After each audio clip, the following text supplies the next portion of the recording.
Bonjour à tous, bienvenue dans ce 12-13. Voici les titres de l'édition régionale de ce mardi. Un exemple rare de reconversion industrielle réussie, les chantiers navals de La Ciotat. Nous retrouverons Noémie Dahan dans le Var. Noémie, bonjour. Vous êtes avec vos invités. Est-ce qu'on peut dire que La Ciotat a utilisé son capital historique pour renaître ? Vous savez Muriel, ici La Ciotat et les bateaux, c'est une histoire d'amour. On construit et on répare des embarcations ici depuis le XVIe siècle et pourtant tout a failli s'arrêter puisqu'en 1988, la concurrence asiatique et la réglementation européenne imposant un seul chantier naval par pays a bien failli causer la perte des chantiers navals de La Ciotat. Eh bien c'était sans compter une lutte syndicale ardue pendant 10 ans. La CGT s'est battue pour sauver ce site industriel, une lutte qui a porté ses fruits puisque 20 ans plus tard, La Ciotat renaît de ses cendres. Aujourd'hui, les propriétaires de yachts luxueux que vous apercevez, j'en suis certaine derrière moi, les propriétaires de yachts viennent ici à La Ciotat faire réparer leur embarcation. Les sociétés s'implantent. Nous serons justement avec un chef d'entreprise qui vient juste de s'implanter ici à La Ciotat dans un instant. Mais auparavant, gros plan sur La Ciotat, l'histoire d'un ancien bastion rouge devenu le temple du luxe. C'est un reportage de Ludovic Moreau, Mathias Julien et Guy Battini. Ils sont immatriculés au Luxembourg, aux îles Caïmans ou encore dans les îles anglo-normandes. La Ciotat a pris l'habitude de côtoyer les plus beaux yachts du monde. Pour une raison simple, ils naviguent tous, un jour ou l'autre, en Méditerranée. C'est 70 000 de Saint-Tropez, c'est 100 000 de Monaco, et c'est vraiment dans le cœur de la Méditerranée et le centre du yachting. La richesse de La Ciotat, c'est son patrimoine hérité des chantiers navals. Ces grues, ces portiques permettent d'accueillir des navires de 20 à 40 mètres depuis 1994. Mais le grand tournant de cette reconversion industrielle, c'est cet ascenseur à bateau, inauguré en 2007. Il n'en existe que 2 en Méditerranée.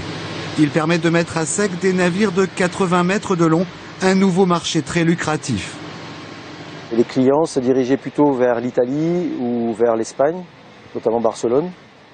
Maintenant, avec l'acquisition de cet ascenseur à bateau, on a donc, entre guillemets, détourné la clientèle vers le sud de la France.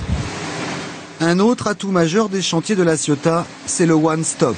Avec 35 entreprises et 600 salariés, toutes les compétences sont rassemblées dans un même lieu, que ce soit pour le moteur ou pour la transformation du navire. Les propriétaires sont des stars, les capitaines se comportent en stars, etc. Et donc généralement, ils anticipent très peu sur les besoins de travaux. Donc la demande vient souvent à la dernière minute. Et ici, on est toujours disponible parce qu'on a de grosses capacités d'accueil. Et comme les demandes viennent à la dernière minute, il faut pouvoir mobiliser rapidement les compétences nécessaires. Aujourd'hui, La Ciotat est devenue leader européen de la réparation du yachting de luxe. Et pour demain, les entreprises cherchent davantage à diversifier leurs compétences et accueillir des navires encore plus grands, jusqu'à 150 mètres. Il y a toujours les gros riches, et je pense qu'il y a de plus en plus de gros riches avec Chine, avec l'Inde, avec Brésil, etc. Donc normalement, le futur sera assez bon. Bonjour Brieux Debert. Bonjour. Vous êtes le directeur général de BWA Yachting France. Le sujet se terminait sur le futur sera bon. Est-ce que c'est un avis que vous partagez? Tout à fait. Le monde du yachting est en pleine expansion, surtout pour les grandes tailles, pour les bateaux au-delà de 50 mètres. Donc vous êtes l'une des dernières sociétés à avoir choisi de vous installer à La Ciotat, la 42e. Qu'est-ce qui vous a donné envie de vous installer ici? D'abord, le site devient au niveau du yachting un site incontournable pour la qualité de ses infrastructures techniques, pour l'accueil des grandes unités. Et donc, on est obligé de venir s'installer ici parce que nos clients viennent de plus en plus sur le site de La Ciotat. Alors justement, qu'est-ce qu'il y a ici qu'il n'y a pas ailleurs ? En fait, ce qu'apporte ce site, c'est à la fois un outil technique très performant pour sortir les bateaux, qui s'appelle le Synchrolift, qui nous permet de sortir des bateaux jusqu'à 70-80 mètres. Aussi des formes historiques qui nous permettront dans le futur certainement de pouvoir faire des travaux de maintenance et de réparation sur des bateaux allant jusqu'à 60 mètres. Et puis une forte connaissance technique au travers des quelques chantiers qui sont présents sur place. Donc vous travaillez avec le luxe, l'industrie du luxe. Est-ce que le fait d'être situé non loin de Monaco et de Saint-Tropez est un atout pour vous? Oui, on doit être bien évidemment là où se trouvent nos clients. Nos clients circulent. Il faut savoir que tous les grands propriétaires, tous les grands armateurs viennent sur le sud de la France, sur la French Riviera, tous les ans à partir du Festival de Cannes et du Grand Prix de Monaco, et qu'ensuite ils séjournent pratiquement sur cette partie de la Méditerranée pendant 2 mois. C'est donc une place stratégique, on l'a bien compris. Est-ce que vous n'avez pas eu peur quand vous vous êtes installé à La Ciotat de cette image négative qu'avaient donné les conflits sociaux?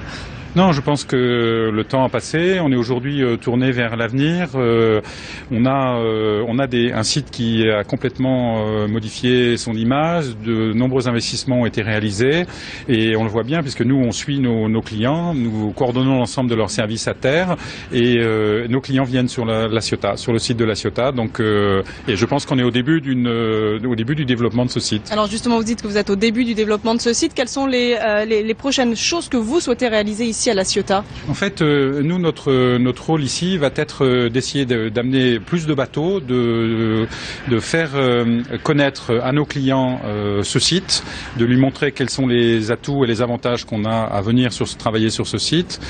Une fois que le bateau est sur le site et que les bateaux vont être sur le site, notre rôle va être d'aider les équipages à se former, à découvrir le site, à se faire ravitailler dans les meilleurs délais. Merci beaucoup d'avoir répondu à nos questions.